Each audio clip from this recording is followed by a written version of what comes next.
How's it going, everybody? Bryan, Alvarez, and Dave Meltzer here, Wrestling Observer Radio. It is September 3rd, 2019, figure4online.com/wrestlingobserver.com. Got a lot to talk about here. The weekend is over. Dave is back from Chicago. And I hear you watched this show here on television after seeing it live. Yeah, I did. And I kind of had different... the AEW show, yeah. I had different feelings. I thought it was better on pay-per-view, and it was good live. But for some... I don't know what it was. I think that the production was really good on television, and I thought... I don't know, I got more into the matches. I think perhaps some of that was... just because it was such a long day and everything. And also, for whatever reason, when you're doing a 5-hour show, you're risking something every time, as far as audience getting tired. And they did get tired at, after the ladder match. But watching it on TV, like I watched the Jericho match, like not after the Young Bucks match, which I actually did this on purpose. Because I thought if I watched after the Young Bucks match, I'd have the same feeling as I did before. And it really was a hell of a match. But, then I watched it after. And it was still really good, but you really can tell the difference. As far as... And in the crowd, like, it wasn't like it was dead. It wasn't dead. But it was... They were just tired. They reacted very big in certain spots, but they didn't have the energy to react really big for the whole match because they just, and plus, again, following all those crazy table spots, it's like you're just not going to be able to get a crowd up doing drop kicks. Even though the drop kick Jericho did got a nice reaction, but because it was a surprise, but it wasn't, it wasn't like it was gigantic or anything like that. But, I thought, as far as watching the show as a whole, I thought the show was very good. I thought the UK show, the Cardiff show, was really good. And New Japan, again, because of all the problems live with the streaming. I mean, I know it was a good show, and the crowd was off the hook. It was a great, great crowd. Actually, all the crowds were great. The Cardiff crowd was great. The All-In crowd was great, or All Out, I should say. It wasn't as... it wasn't as good as All In as far as that crowd was they were livelier in the same building, but this is still, it was very, very loud in certain matches, and they were, they were very much into the show. It wasn't all time great. I thought All In and Double or Nothing were really good shows, and this was. I don't know. It wasn't as good as All In. I wouldn't say that, although the ladder match was probably the best match in AEW history. That match was just phenomenal. But that match and the Cracker Barrel match were so scary to watch. Because it's and guys are just... it's weird because every generation... Well, they were scary for two different reasons. Because the Cracker Barrel match, these guys were doing crazy shit that was crazy. It was absolutely crazy. When you're going to take a bump off the post and go through a barrel on the steps. That was all by design. The ladder match, the two scariest spots in the ladder match were when Nick was being dumped outside... and he accidentally caught his foot on the top rope. Right, so he landed badly on the tables. That was bad. And then later, Matt gets knocked over. Well, hold on. The other one is Matt getting knocked over, and he lands on top of the ladder. So, they were both fine, but both of those spots were not spots where the idea was, I'm going to get my leg caught, or I'm going to fall off the ladder and land on the ladder. They were scary because shit went wrong in those two matches. So, it's... In those to me... spots. When I see a match where dangerous things happen or where bad things happen, to me there's a difference between a match where something went wrong and an accident occurred and a match where you're deliberately doing crazy stuff where it's dangerous. It's different to me. I know what you're saying. It was. I mean, put it this way: like, I was in awe of the ladder match, but I was not that scared except when things went wrong. Whereas in the three-way, it was just like these guys are risking their lives or they're risking their necks or whatever, and I thought it was a higher risk because they were doing things that were just. I mean, they were more dangerous. They weren't as spectacular looking, but they were more dangerous. I just thought like watching like not so much Jimmy Havoc, but Darby Allin and Joey Janela are they're. I mean, I guess that's how they get over, and they do get over. And the match, look, they were following Kenny Omega and Pac, which is how I'm told I'm supposed to pronounce his name now. So anyway, they were following Ben and Kenny Omega, and. It would have been very easy for that match to get no reaction. So they did a bunch of stuff that was guaranteed to get reaction. And they did get reaction, and it was for what they were doing. It really was a great match. It's not everyone's cup of tea. I was torn between the idea that for this crowd and for what they were doing, it was really a great match. It was with a lot of spectacular stunts, and the fact that I wish guys wouldn't do this. I mean, in the ladder match, there was a feeling of that too, where in some of the moves, it was like, I wish you wouldn't do it. But in other of the moves, they were so freaking, some of the stuff that Nick Jackson and Phoenix did. I mean, those guys are so great. I don't think that like they're stars and people know they're, the Young Bucks and Pentagon and Phoenix are, two fantastic teams. But I don't hear people say like, Phoenix is just, both those guys are so great at being, just creative and pulling stuff off and making stuff that like almost nobody can do and making it look, I don't want to say easy, but it's just like, it doesn't look as hard as I think it probably is. I mean, the balance and things like that, these guys, so yeah, I mean, that match was, that ladder match was great. The show, I mean, the Cody Rhodes, Shawn Spears match was very loud. I thought that for what it was supposed to be, I thought it really worked. Everything worked.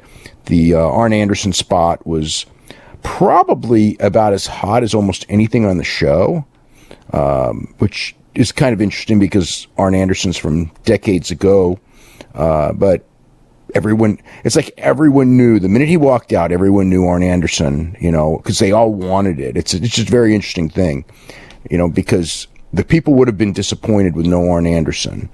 So they gave him MJF with the idea that they're going to go, oh, well, it's not Arn. And then they gave him Arn during the match. I think that was really, that really worked very well. So, there's that. Cardiff, the Walter match with Tyler Bate was fantastic. It was big man, little man, with the little man getting to do some power spots late in the match after building it up. I thought from a psychological standpoint, I thought they were excellent. Walter's just what a tremendous worker he is, and Tyler Bate's always great as well. So I thought they did great. The three-way tag team with Grizzled Young Veterans and Mark Andrews and Flash Morgan Webster and what was it, Gallus? What's that? Wolfgang and Mark Coffey. But it wasn't like a perfect match, but by the end it was really great. They were able to do enough flying and big moves to kind of hide certain things, but it was a great match. And you're in Wales and you have the Wales tag team win. It was great booking, smart booking. And, Andrews is a super talent anyway, who's never really gotten his due in all the way. I mean, when we saw him first in PWG, I mean, he was there quite a bit when I first started going. And it was like, this guy's been in TNA. I've been watching him for years. I know he's good, but I had no idea. It was really an indictment of TNA seeing how great Mark Andrews is, because he was there for a long time and they never featured him in the right way, obviously. The Cesaro and Ilya Dragunov was very good. So yeah, I think that was a was a very good show. Great crowd. I haven't finished watching the New Japan show, but I mean, I knew, the matches. The Okada. Have you watched any of it on New Japan World? I've watched up through. I've got 3 matches left on New Japan World, so I've watched. Is it fixed? Oh yeah, it's completely fixed. Okay. Other than the first match has no commentary, which actually didn't bother me at all. In fact, I almost, because the crowd was so awesome, the opening match, it was Rocky Romero showing Yo against. Who were they against? I don't even remember now. Shota, Umino, Ren Narita, and I don't remember who the third guy was off the top of my head. But they, because I didn't bring my notes with me. But that match was really because the hitting's hard. And the crowd was so up for that match. Taguchi, by the way, is the guy now that I can remember because Taguchi was so over. The crowd just wanted to see all of the Taguchi stuff. And he gave it to him. But because of that, I didn't miss the commentary. The commentary was kind of weak in the second match in the sense it was very light. You could barely hear it. But it was fine. And then the rest of the show, the commentary's there. But there were none of the glitches at all. And so I was kind of wanting, because again, when I watched it, there were so many glitches. I mean, it was enough to where I knew the stuff was good, but it wouldn't be fair to, rate it or get the flow of it because the flow was taken away with all the technical glitches, which is really too bad. But I heard, the New Japan guys were saying that, outside of Japan, that was the hottest crowd they'd ever performed before. And it felt that way. It was really strong. So they set up some angles. The Ospreay and Robbie Eagles won a non-title match from Taiji Ishimori and El Phantasmo to set up a title match, which will be taking place at I believe it's the Destruction in Kobe show. And let's see. Kagoshima, September 16th. It's Kagoshima, okay. And then they did, and then Ospreay and Phantasmo have the singles match at King of Pro Wrestling, which is October 14th at Sumo Hall. And then after Okada beat Suzuki, Sonata came out. So it is Okada Sonata, which we pretty much knew would be also King of Pro Wrestling. And the Kenta things was scary, obviously. He's fine. He's working the next tour. He might be working tomorrow night as far as that goes. They got a show tomorrow night, the first night of the tour. The card's not announced other than at this point. They'll probably announce it tomorrow at some point. But they had 3 straight nights at Korakuen with no card other than the Young Lions tournament announced, which is unique for them. They're getting in the system where because their business is so good, they can, they for the most part, they're getting in this thing where they don't announce cards till the last minute, and it's I guess it's okay in Japan because their business really is so good right now. But when they're not in Japan, I think that's a real handicap. But that's how they're playing it right now. Okada Suzuki was a great match too. It was one of the best matches of the weekend. Suzuki's pretty much, that really match was so brutal to watch with those issues because the video and the audio were not synced up. And they were okay for me, but I know everyone had different problems. The video and the audio were lagging, and so the whole story of the match is just these guys walloping each other. And Suzuki would dare him to hit him, and then he'd hit him back, and they'd tell the audience to shh so they could do the loud. And I'm watching all of this, but I hear the strike before the strike is thrown. Then the strike is thrown, and there's silence. I'm like, oh, this is brutal. That's brutal to watch. I've watched stuff like that before when there's been issues. Not but the thing is, Suzuki's like a silent. He's like a silent movie villain. So even when you don't have the sound synced up, his face is so great that by the time the thing was over, I was like, that was still a goddamn great match. Even though I need to be able to watch it with everything synced up. Yeah, everything's synced up now. It was 40 minutes too. That was a long ass match. It was a very long match. Yeah, the Walter match I think was 43 minutes. 43 minutes, yeah. Oh, man. I mean, it could have gone 2 minutes shorter or 3 minutes shorter, but I can't say it was too long because it worked. I was, they paced it right. That was a really, it's to me right now in this day and age, I think it's very, very difficult to go over 25 minutes if you're really super, of course you can, but you got to be really super to do it. And those guys were, they kept the crowd's attention the whole way. And well, it's got to be the right guys. It's got to be the right story. It's got to be the right time. Right crowd. Because that was a great crowd. And they were into that. They were into that match, and they did have the story. And the two guys knew how to tell the story both before and during the match. And then but that's what makes a classic match. All right, so the New Japan lineups. We talked about the big matches for Destruction. They've also announced the U.S. title, Jon Moxley, Juice Robinson, no DQ match for King of Pro Wrestling. So obviously they wanted. You know what? I'm glad that they do no DQ because one of the matches, which was the Cody and Shawn Spears match, I'm watching it and it's like I wish they'd call this match no DQ because then I wouldn't be going like he's whipping him with a belt right in front of Earl Hebner. Yeah, that was weird. Like he took off the weight belt. And Hebner was like, well, you can't hit him with the weight belt. And so as he's getting rid of the weight belt, he gets the belt off Tully Blanchard. And he starts whipping him with that belt. And it's kind of like, it's a smaller belt, but it's still a belt. That was weird. Yeah, that's what I said. I wish it was no DQ because the referee can take a chair or a belt from you in a no DQ, but, like if he sees you using it, he can't DQ you.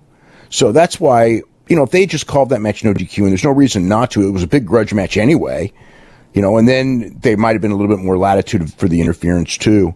But yeah, that one spot with the belt, it was just like, I just wish. So, they're probably, because it's no DQ, they'll do a lot of brawling and maybe do blood again and all that.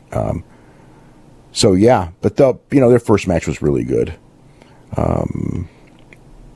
As far as, not really a lot other than, just basic by-the-book stuff, this tour. I'm interested in the Young Lion stuff. I think it might be... Well, for Destruction, we've got Tanahashi, Zack Sabre Jr. for the Rev Pro British Heavyweight title and some Young Lions Cup matches. Okay, so the thing with I have this feel that every Tanahashi Zack Sabre match is great, but I'm not ready for another one. We had one in G1. We just had one in London. We had one. I'm trying to remember. I think we had another at Madison Square Garden. Was the other one? So it's like I've seen they're great, but it's like I'm just not ready for another Tanahashi Zack Sabre match. Yeah. So then for the 16th, we've got Kota Ibushi Kenta with Ibushi's briefcase on the line, and the Phantasmo Ishimori versus Ospreay and Eagles match for the junior title. That'll be great. 2 more Lions Cup matches. And then on the 22nd, Destruction, we got Naito Jay White for the Intercontinental title as the top match on that show. And also Shingo Takagi against Hiroki Goto, which... Any Shingo Takagi singles match is always going to be a treat. All right, what'd you make of this Raw show last night? I thought it was good. I liked the Bayley turn. Thought it was set up well.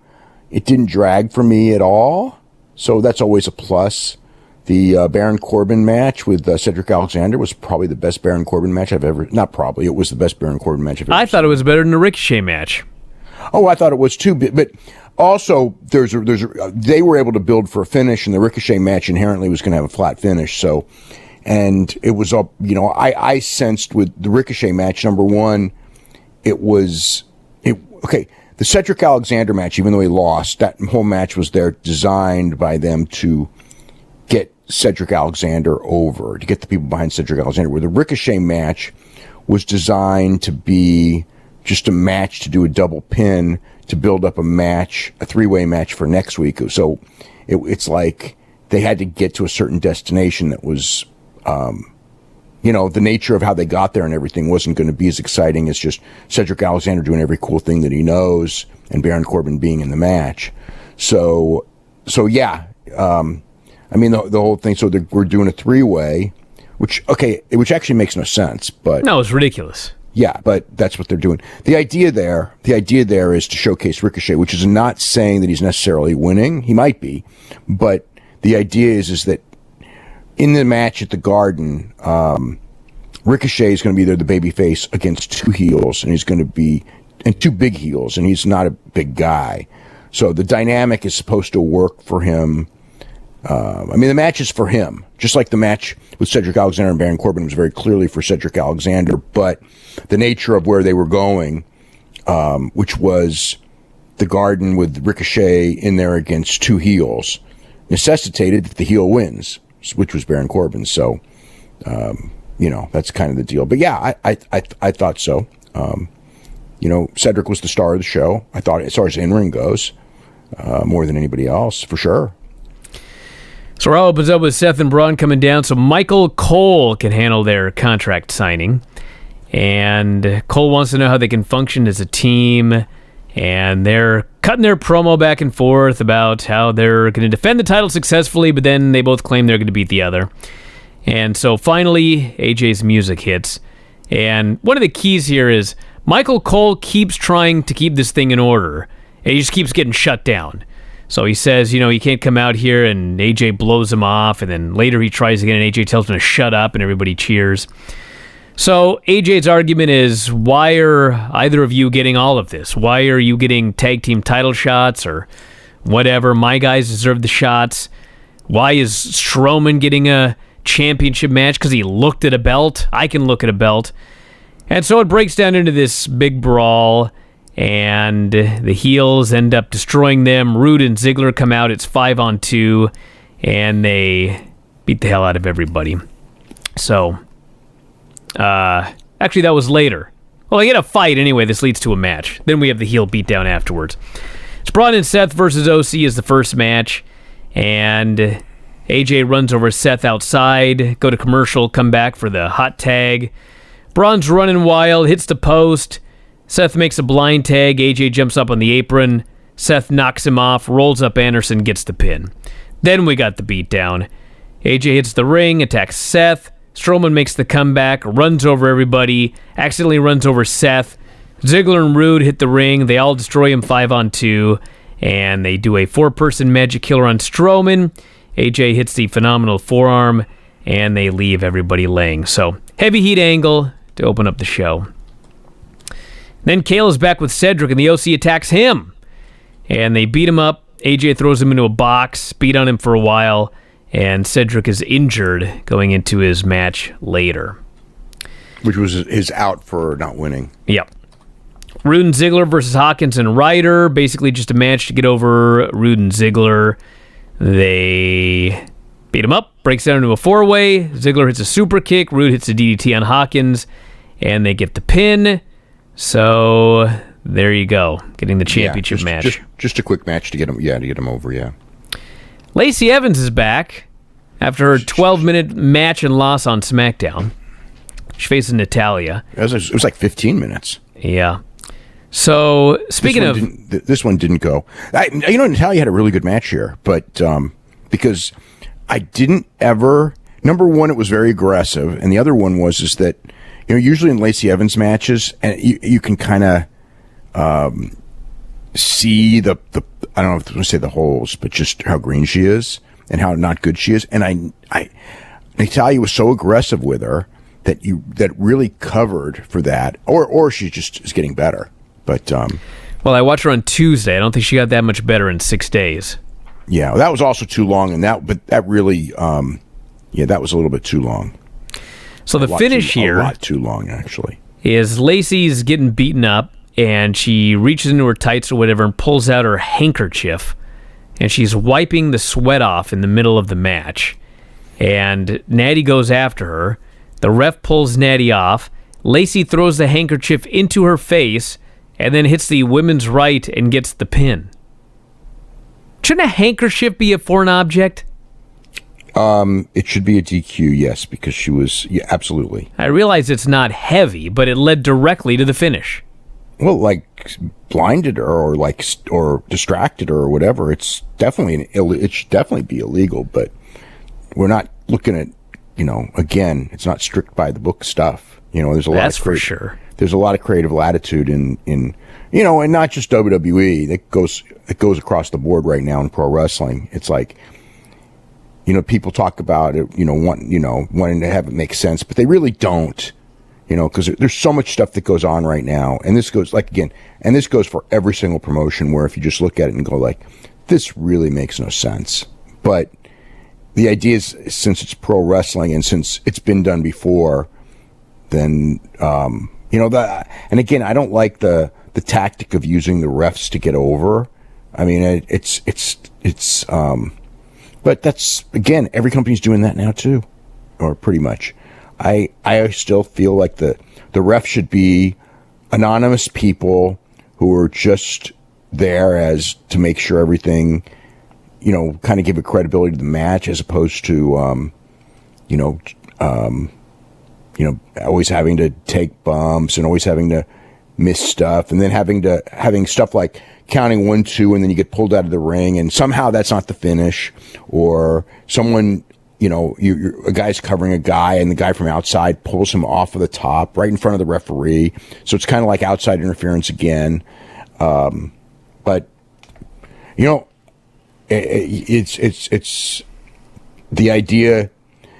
The idea is that the refs just let everything go, except when they don't. But then when they don't and they call DQ, everyone's unhappy because they've always, like most of the time, the DQs that we see are usually not even as bad as the stuff we see routinely. So that's why people. Well, that's the problem, because there's no consistency. Absolutely. Like if you consistently enforce the rules, then when someone breaks the rules and it's a DQ, that's life. But when you don't enforce the rules, and then something happens and the ref randomly calls for a DQ, you're like, well, that's stupid. Yep. So the idea is we should be following the rules. Then these finishes will make sense. People won't be so upset about them. Yeah. Well, some of the finishes, I don't care what you do. Some of the finishes they do, some of those count outs that they do, and some of the not breaking of the count of 5 DQs, that's never going to be good. You know what I mean? But, chair shot, DQ, to me should be okay if it leads somewhere, but it never does. It's just something they do to get out of a match. Or outside interference DQ, those usually lead to something. The outside interference DQs usually do lead to, a storyline change and everything, but not always there either. Often it's just a way to get out of the match too. Becky did a promo, wants to know where Sasha is, and she says, of all the people, you have no reason to whine. You were the centerpiece of NXT while I was a sidekick. You got called up, you had main events, I was struggling to get on TV. The company actually gave you bouquets of flowers after your matches. Says you left with nothing. Bailey's been doing fine without you. I think they only did that once, right? The bouquets of flowers thing? Unless she's talking about some backstage we know nothing about. No, I think they mean the, wasn't it, was it Sasha Banks Bailey match on one of the NXT shows? I remember the flowers after that. I think it might have been after the Iron Woman match, I think, or Iron Man match, or I think maybe in one of those. Says it has to kill you that I'm the face of the company. You should be me. That's why I called you out. I want you to remember how badly you treated me when I was nothing. Sasha comes out and says, I should have been you. I should have the WrestleMania main event, all the covers. The only reason you got over Becky is because Nia Jax broke your face. I wish you would have broken my face, so people would have cared about me. Says this is a business, like when I beat you up with that chair last week, but I can make it personal. Becky says, get in the ring, let's fight. Sasha says, I don't fight for free. We'll do it at Clash of the Champions. Then she later fought for free. Yes, she did. Yeah. Becky says, all you had to do was ask. But she's a heel, so she can do that. And Sasha said after the pay-per-view, the man is going to be the boss's bitch. And she left. And the people are into this feud. People are into this one. Yeah. Well, the Sasha Banks has been over since her return. Just because it's something new and everything. And Becky Lynch, she's a big star. Corbin and Cedric Alexander. They had a hell of a match. Oh, yeah. Cedric ran wild early, went up top. Corbin cut him off, rammed him into his head into the ring post twice as he was hanging upside down. Cedric made his big comeback, and it was just one near fall after another. Cedric sent him into the post 4 times, flip dive to the outside, top rope drop kick. Corbin kicked out. Near fall after near fall. The top rope drop kick actually was a miss. I mean, he hit him with 1 foot. Which they called attention to. Barely. I mean, I don't know why they had to replay it to show us that he missed the move. I mean, it was like, when you're watching it, you could see that it missed. But it's like, okay, so they missed a spot. Then let's show again that he missed the spot that the guy sold. It's like, what? Well, I think the idea was when he hit it, Corey started talking about how he didn't get all of it, and if he had gotten all of it, maybe he would have won the match. They showed the replay. Corey's like, see? He only got him with 1 foot. If he would have got 2 feet, this match might be over. They tried to turn it into a story. Yeah, but all they did was call attention to the fact that he botched the move. He just jumped so damn high. I mean, he kind of hit it. He hit it with 1 foot. But the most impressive thing was he nearly jumped right over the guy. Yeah. But even with that foot, it didn't hit solid. You know, if like the 1 foot like kicked him hard, it's one thing. But and if the guy no-sold it because of that, it's one thing. But he didn't no-sell it. So why are we showing a replay of a missed move that the guy still sold? Cedric hit a springboard. Corbin knocked him off the ropes. And literally, when he went for that springboard and Corbin hit the ropes and caused him to fall into the ring, you could hear the crowd go, ah, because they knew what was going to happen. And sure enough, Corbin hit the end of days, got the pin. Crowd was in a fury. Corbin going over here, going on in this tournament. This was actually heat for Corbin. A very good match. And he posed with a scepter and crown afterwards. Mm-hmm. So next week, they announced Austin will be doing the contract signing right. So he's going to officiate instead of Michael Cole, which should be better. Well, Austin should help the ratings, and hopefully, it's still not sold out for MSG, and now we're only a week away. So that's whatever. It's pretty telling. First time TV in MSG in like over 10 years, I think. So they're doing 2-for-1s here too. Because we're in 2 weeks, 23rd and 24th. So they're definitely having trouble selling tickets. Bayley promo with Charlie.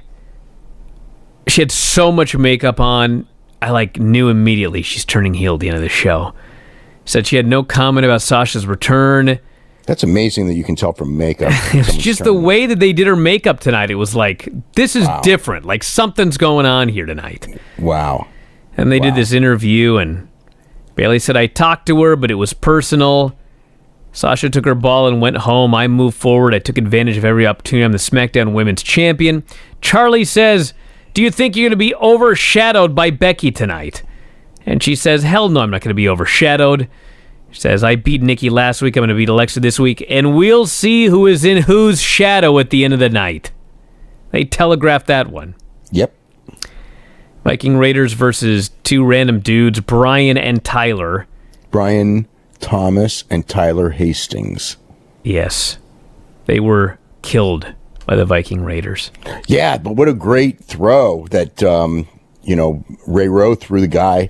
Like, he threw him so high in the air on that finish because the guy was really light. So it was a really cool visual. Then we had Joe versus Ricochet. And actually, before that, Sasha was interviewed by Sarah and told her to get out of her face.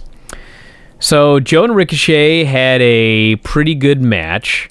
Although, my pet peeve, Joe's there working over the dude's leg, and then Ricochet just does everything. And literally, as he's working over his leg, Michael Cole says, and this is a quote, Samoa Joe has taken his aerial offense out of this match for the most part. And then he does all kinds of aerial moves. At which point, 2 minutes later, we have, in this order, flying forearm, running Hurricane Rana, springboard lariat, running shooting star press, Phoenix splash landing on his feet.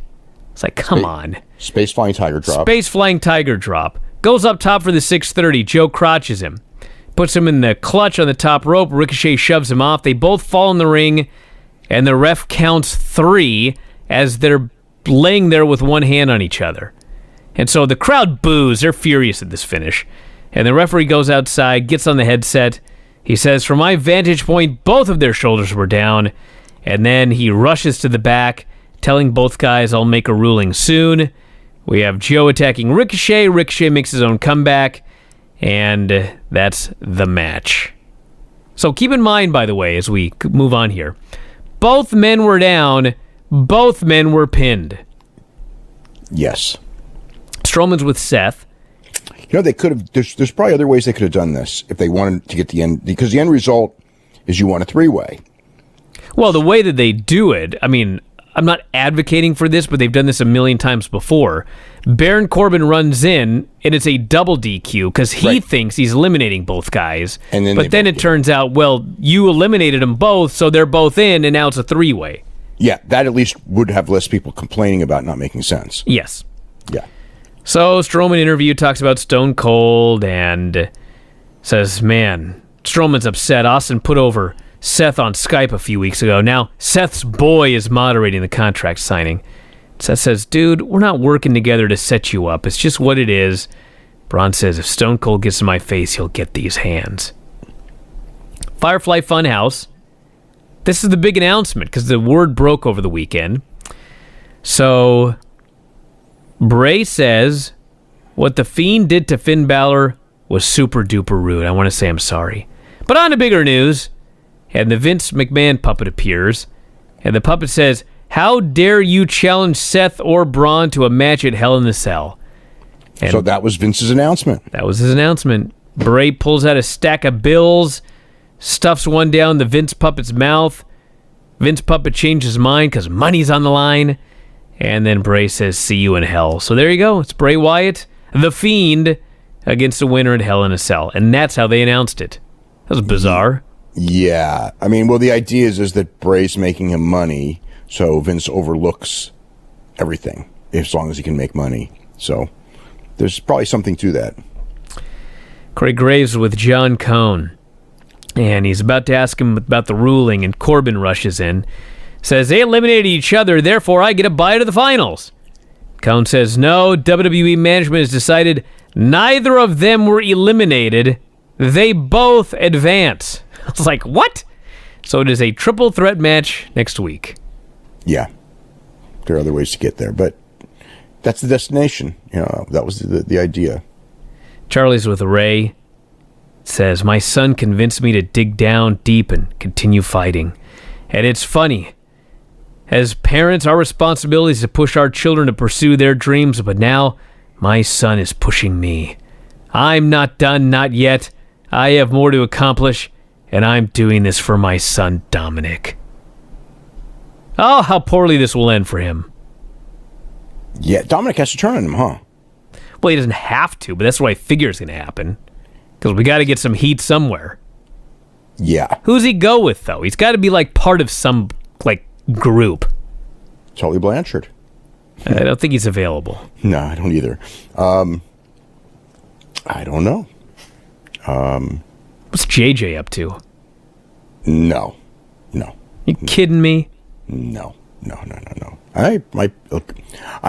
JJ having to read from a script at this having to read from a script would suck. Yeah. But if you didn't make him read from a script, he'd probably be the best promo still.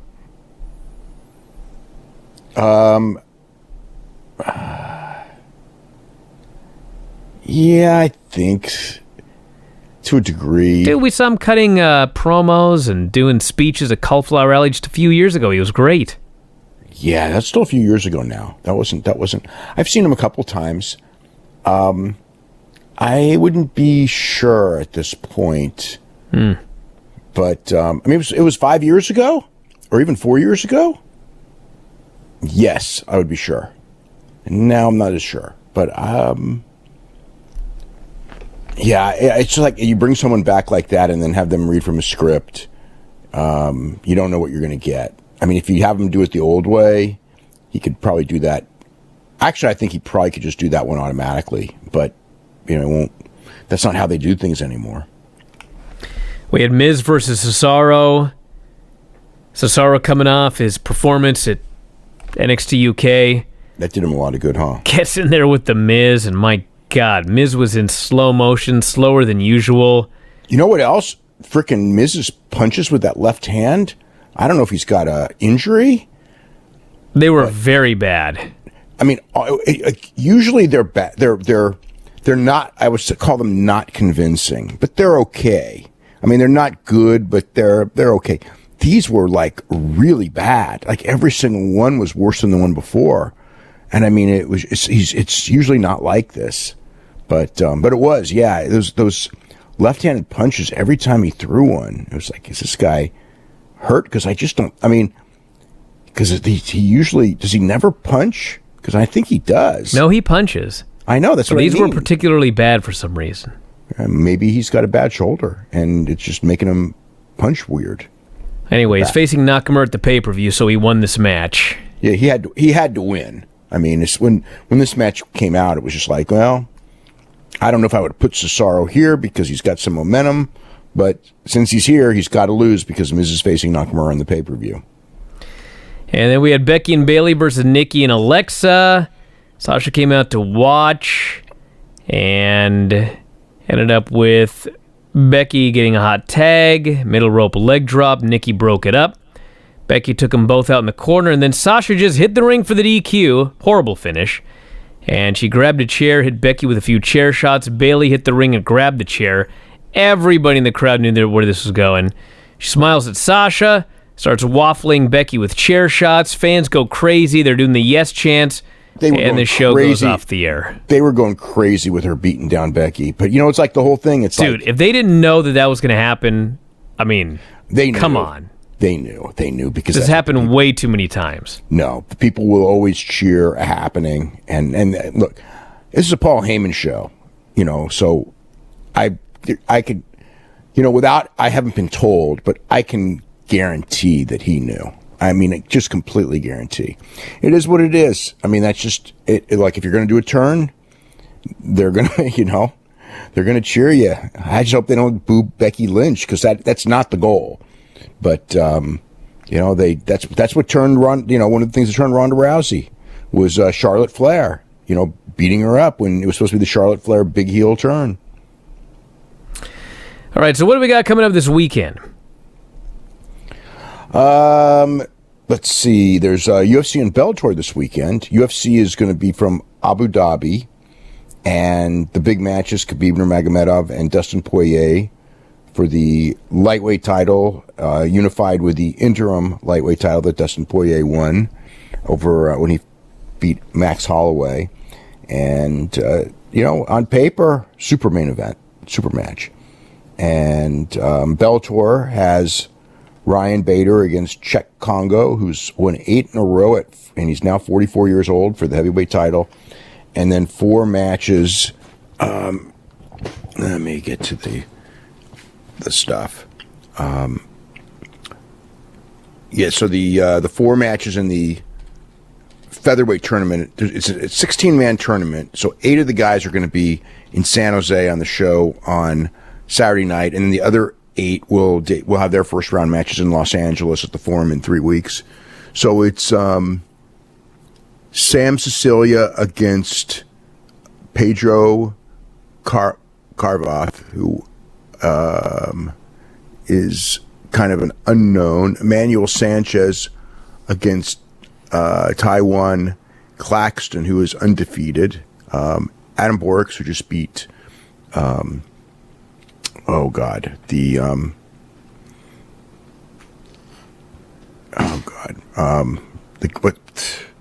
I should know him. I'm drawing a blank. The great amateur wrestler who was a great boxer with a great left hook to the body, and I've known him since he's 15 years old, and I know his coach, and he went to St. John Bosco High School, and I'm not remembering his name, and I'm going to kill myself for not remembering his name. Well, let's not do that. Okay. You know what I'm talking about, right? You don't know who I'm talking about. Are you talking about Aaron Pico? Of course I'm talking about Aaron Pico. Oh, my God. How do I not know that name? I don't know. I was just baffled. Yeah, I'm losing my mind. And then Pat, so Adam Borix, who beat Aaron Pico, and Yeah, he's 13-0. He's going against Pat Curran, veteran jiu-jitsu guy, and then Daniel Strauss against Derek Campos. And so that's the tournament. So the as far as the UFC, there's also Paul Felder and Edson Barboza, which should be, Edson Barboza fights are always good. And Islam Makhachev against Davi Ramos, who's really good. That's a good fight too.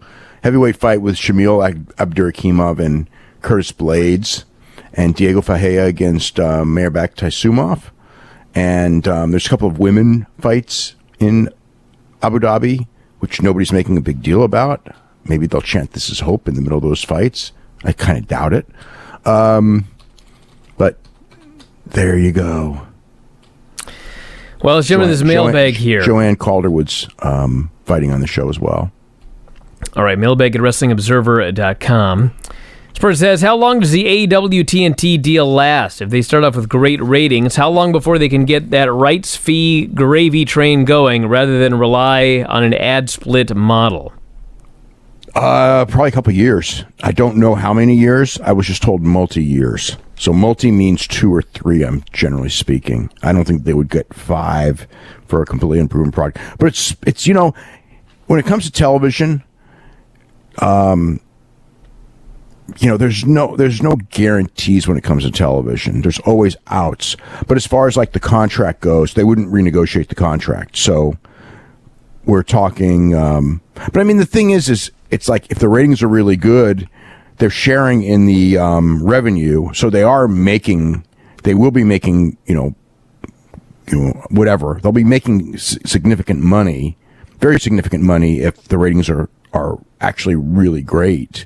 I'm not saying that. I mean, there's no indication, there's no logic that says they should be, but who the hell knows? It's so uncharted water. The thing is like they can draw, 10,000 people at a show, and they're going to draw 14,000 for that first TV taping. But that's still, that's 14,000. For TV, I mean, if they do 750, that's good. If they do 1 million, that's great. When we had the Q&A, and this just shocked me. So the night before the Q&A, I was out with Patrick Leprade, and he was just going like, he thought that the first week, October the 2nd, that the AEW show would beat Raw. And it's like, I thought, you mean beat NXT? So no, beat Raw. So that's what he said. So I thought that's like completely ridiculous. Like Raw's does 2 million viewers. They might do 1 million. I don't think, the predictions are they're going to do, 500, 750, and that would be good. But, then when we did the Q&A, somehow the subject came up, and I asked, and I would say half the hands went up when I asked, do you think it's going to beat Raw the first week? Of course, these are people who are in Chicago going to an AEW show, but still, I don't see how that's even possible. Then again, I didn't see how it was possible that 62,500 orders from different people would come in for one live show in Chicago. So who's to say? But, it's everything. We're going to learn a lot that week. And until that week, everything's a shot in the dark. First here says, after AEW was announced and the elite wrestlers started making appearances on indie shows across the country, shooting angles and building interest, why did they never make another appearance at PWG? Was there some sort of fallout with the company? They're not allowed to tape there. That's the actual reason. They could go to these places and tape, and at PWG, they won't allow them to tape because everything's they're very strict about that. So, yeah, that's why they went to bar wrestling. They could have done stuff I'm sure they'd love to do it at PWG and the reaction be great and everything like that, but that's the reason. This person here says, is there any talks about putting NXT UK on FS1 to appease them? I have not heard of any talks. There's no reason to do it from a WWE standpoint. Then it's just more television that has the chance of, even greater overexposure issues. I don't know how much NXT is going to be willing to pay for a fourth brand that's called. First of all, if it's called NXT UK, it's probably not going to work on FS1. I mean, So, you know, they're not going to want that. So, yeah, I don't see that one happening. This person here says, any word on who will be the announcers for SmackDown on Fox? No. I haven't heard that there's going to be any changes. I presume, you know, that they may want a change just because that's kind of how they do things. When they go to a new place, they kind of want to change, but I haven't heard anything. That's a good question to ask, though. I'll try to ask about that. This person says, do you think the amount of content WWE is putting out on TV will hurt AEW's ratings, like when the amount of content UFC was putting out hurt Bellator?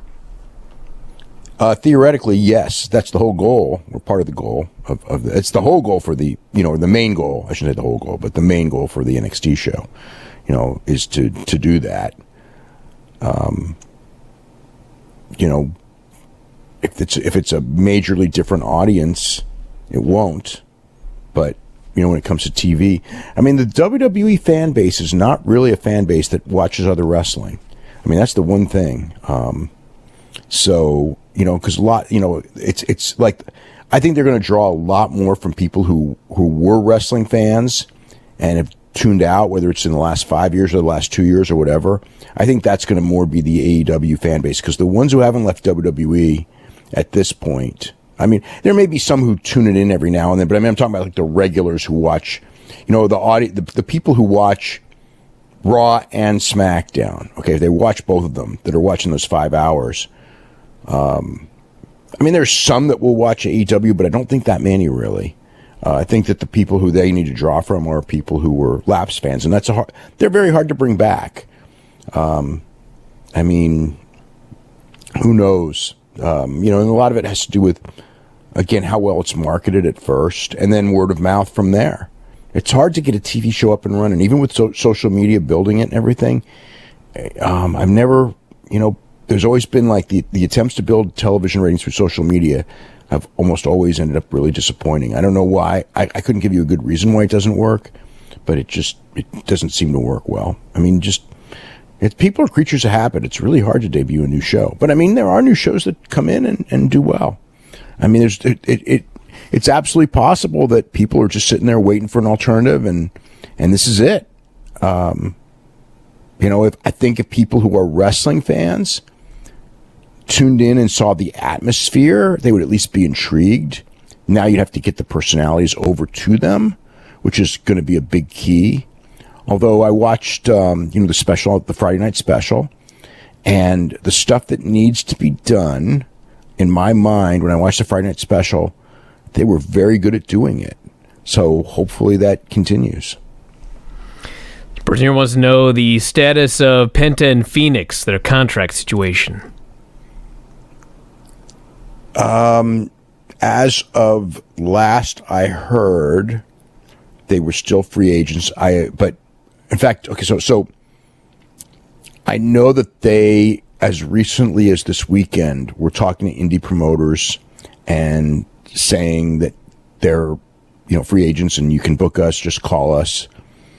But I know a lot of people in the indie scene are very wary of that, you know, thinking that, you know, they say that, but, you know, like, how much longer are we going to really have them before they're under an exclusive? So, their Lucha Underground deals, I believe, expired Sunday. No. Yes, no, Saturday. Would have expired Saturday. And so they're free agent. They're genuinely free agents now. They can sign. I know that there was talk of them signing a joint AEW and AAA contract. So that's possible. That would mean they couldn't go to Arena Mexico anymore, but they haven't been to Arena Mexico in a while. And but it would mean that they would be off the indie scene, and they make a lot of money on the indie scene. But they also, you know, if they're going to do AAA and AEW contract, they're probably going to be getting paid a lot of money to do that. Spurs says, what is the plan for NXT UK wrestlers to really get over? For example, Dragunov becoming really over throughout the next year. What will happen in that situation? Will they be moved up to the main roster? Or is the goal to really build NXT UK up as its own brand to replace NXT as a network destination show? I mean, you know, it's... Well, I mean, if it's a network destination show, they're still going to move people up if they get over. I mean, there's always going to be changes. There's always going to, you know, like NXT's not meant to be the final destination, but it's a slow process because I mean, essentially the idea is that you go from NXT UK and then you graduate to go to NXT, and then from there you go to WWE. That's the theory behind it. Will there be exceptions? Probably. This person wants to know the update on Casey Catanzaro. There's nothing new. I mean, okay, so I haven't heard anything all day today. On Sunday, I heard that she had not officially given notice, but the idea that she might any day now is, likely, possibly, probably, I mean, the story, essentially there's smoke to the fire of the story, and more likely than not, it's going to end up with her. I don't want to say more likely than not because I don't know that, but there's smoke to the story in the sense of she's certainly talking of leaving. She had not, as of yesterday, finalized that thing, but, it could be finalized any day now. And I asked WWE, they didn't say anything at all. I asked different people in WWE, and it was like that was the status it's at, but everyone knows, like, nobody denied the story because essentially the story itself is accurate. The story that she's likely leaving.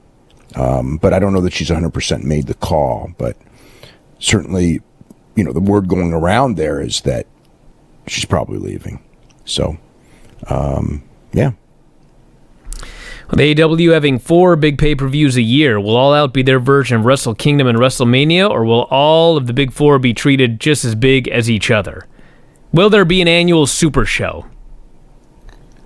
I don't know. I think that they want the big show to be the Labor Day show in Chicago, always at the Sears Center. Kind of like a traditional thing, like maybe they could call it the anniversary show or something. Although technically the anniversary show should be Double or Nothing. So, and I've heard that they want that, they want that in Vegas every year. So maybe those will be the 2 big ones, or maybe all 4 will be big ones. I don't know. But it feels like Labor Day is kind of like going to be historically the big one. All right, everybody. On that note, we're going to wrap it up for today. All sorts of stuff up on the front page. There's New Observer coming out on Wednesday, I presume. Wednesday? Hopefully, yeah. All right. I mean, I got a lot to watch still, but and a lot of writing to do. But I should be okay by Wednesday. I mean, I wrote a lot on Thursday before I went to Chicago. All right, Wednesday's a plan, everybody. So check that out. And that's it from here. We'll talk to you again after a while.